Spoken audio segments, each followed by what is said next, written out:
something amazing. The embrace of the Messiah in Song of Solomon. There's detail there that the woman desires. You find that she gives instructions as to where his hands go. And that, it is incredible prophecy. You've got to hear this. So let's go there. Here we find that she speaks about his left hand. And in the Hebrew, we find the left. So what we need to look at is, what is it with left? In Hebrew, the word for left goes to darkening, to darkness. And there is a tie with darkness and death.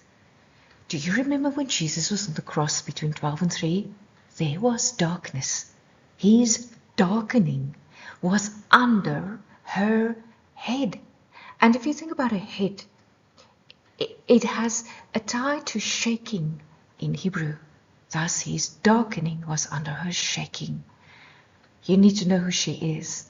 That's a prophecy we've spoken about many times, but there's always new people coming in. And in this very short video, I'm simply going to say this, but you need to watch the videos in the playlist from the beginning, particularly the second one, and you'll understand. She ties with the righteous justice and wrath of God. It is a prophecy that has been there in the very first woman that is to be the suitable helper for the groom. And remember, there's a bridal image in Song of Solomon. And if you just think in the earthly, because it's God the Creator that is telling us something, right? And in His creation, He places a testimony of how He gives us life. That we know in the earthly, the groom needs a suitable helper. Remember, there was this issue with the very first male, that he needed a helper. Help for what? Right? It's help to bring forth life. If the groom is the Messiah, how can one say that the groom in Psalms is the Messiah? Okay, there's an encoded prophecy in the name Solomon. He's called Solomon. Remember, Jesus disclosed that he is the groom.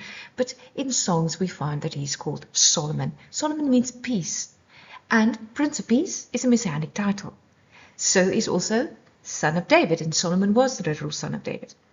Jesus fulfilled both those messianic titles, being the Son of David and the Prince of Peace in fulfillment. First comes David, then comes Solomon. David, in his root meaning of that name, right, being the beloved of the woman, Jesus being the beloved in the fulfillment of the Christian people, billions of people loving him for centuries, right, he's what David points to.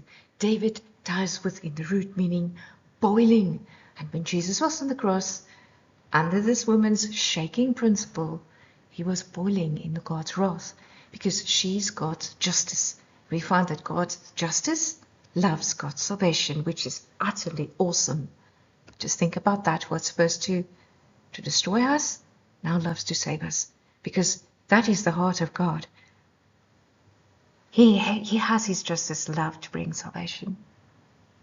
And he does it in the bone of his bone, strength of his strength. That prophecy that we found there in the very first woman that comes to the help of the groom to bring forth life is a prophecy of how God will bring forth redemption in the Messiah. Not in the little people, but God placed prophecy there. Go watch the second video in the playlist. Right, so this woman is the fiery justice and wrath of God. And she says, he's darkening, the groom's darkening, Jesus is darkening, Prince of Peace, Son of David, the one in the reddening of they're standing there with the crown of thorns, the one that goes into the boiling heat of God. On the cross, in the darkness, he hung under the principle of the fiery justice and wrath of God. Her shaking, right? It is severe judgment that came on him. And while that was happening, she was held in God who breathed out his breath, gives salvation. He died to fulfill the justice, the death verdict, the bride. He was united to the justice, the wrath of God on the cross.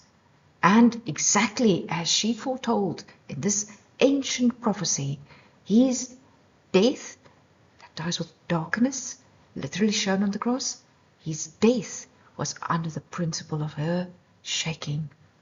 And his right firmness in taking that verdict held her in his grip. Jesus rules over her.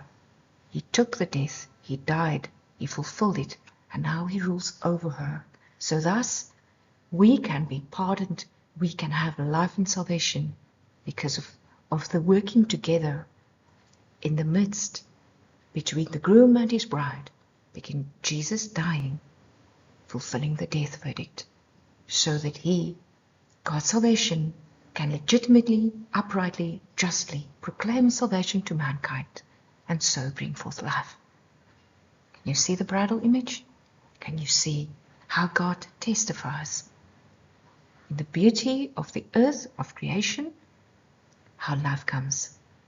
The bride and the groom comes together. The groom needs the helper of the bride, Jesus, that comes to bring forth salvation to mankind that are trapped in the death verdict because of our own guilt. He needs the bride. He needs the fiery justice and wrath of God. And under that principle, shaking of his tremendous death on the cross in the darkness, he gripped her firmly, and so he rules over her and can give you life. Awesome. God loves you. And now the prophecy carries on. This awesome, intimate conversation continues because she speaks and she lays a charge. We find it is done by gazelles. What is this? In God's magnificent prophecy, He, the Creator, is using creation to testify something to you. Just like He does with the bride and groom. He's doing it in the gazelles. You got to hear this. See you soon.